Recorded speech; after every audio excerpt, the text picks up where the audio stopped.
Salam, selamat pagi saudaraku. Jumpa lagi dengan program 5 menit bersama Tuhan. Apa kabar saudaraku pagi hari ini? Doa kami seluruh pendengar boleh bangun dengan sehat, penuh sukacita, damai sejahtera Allah Bapa di surga senantiasa tercurah atas hidup kita.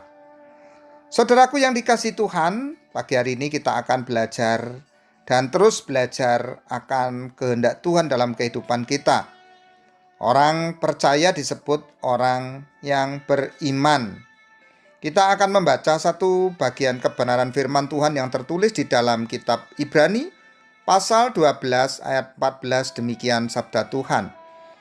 Berusahalah hidup damai dengan semua orang dan kejarlah kekudusan, sebab tanpa kekudusan tidak ada seorang pun akan melihat Tuhan. Saudaraku yang dikasihi Tuhan, banyak orang memahami menjalani iman, hidup di dalam iman adalah membentuk diri semaksimal mungkin dalam bentuk ibadah, dalam bentuk perbuatan baik, persembahan yang besar, pelayanan-pelayanan. Nah, saudaraku yang dikasihi Tuhan, dalam Ibrani pasal 12 ini diberi judul nasihat supaya bertekun dalam iman. Kata bertekun berarti melakukan satu tindakan yang terus-menerus tanpa berhenti. Nah, bacaan kita pada saat ini ada dua kata kerja penting yang harus kita lakukan sesuai dengan kata bertekun. Yaitu yang pertama, orang yang bertekun harus berusaha. Apa yang harus diusahakan sebagai orang beriman yaitu hidup damai dengan semua orang. Hidup damai dengan semua orang. Saudaraku, kata berusahalah itu satu tindakan atau perintah Tuhan yang harus dilakukan untuk mendapatkan sesuatu. Yaitu mendapatkan apa? Damai. Untuk mendapatkan apa? Kerukunan, keintiman antara satu dengan yang lain. Nah, orang hidup beriman adalah orang yang hidup berdamai satu dengan yang lainnya. Maka untuk itu kata kerja yang kedua disebutkan di situ, kejarlah kekudusan. Saudaraku yang dikasihi Tuhan, maka tadi dari awal saya katakan bahwa banyak orang membentuk imannya dengan usahanya sendiri, bergereja, berbuat baik, persembahan, berdoa, pelayanan. Tetapi saat ini jelas kita diajarkan kejarlah kekudusan. Saudaraku, kalau berbicara kekudusan tidak pernah bisa dilakukan tanpa dikerjakan oleh Roh Kudus. Maka mengejar kekudusan sama dengan melakukan tindakan disebutkan dalam penerjemahan menganiaya diri untuk mengupayakan, mematikan diri untuk mengupayakan sebuah kekudusan hidup.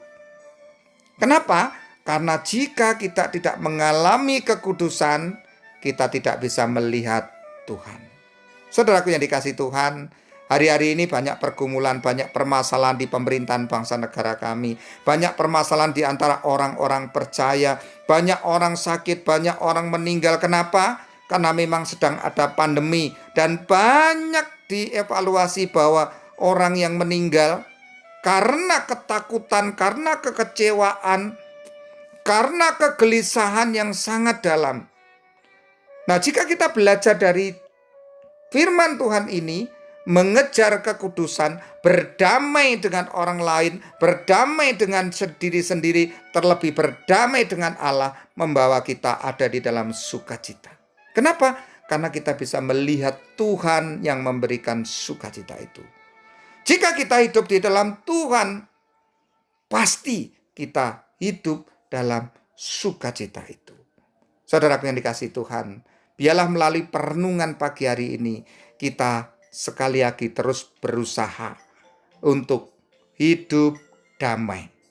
Yang kedua, terus mengejar kekudusan itu dengan melibatkan Roh Kudus yang ada di dalam diri kita.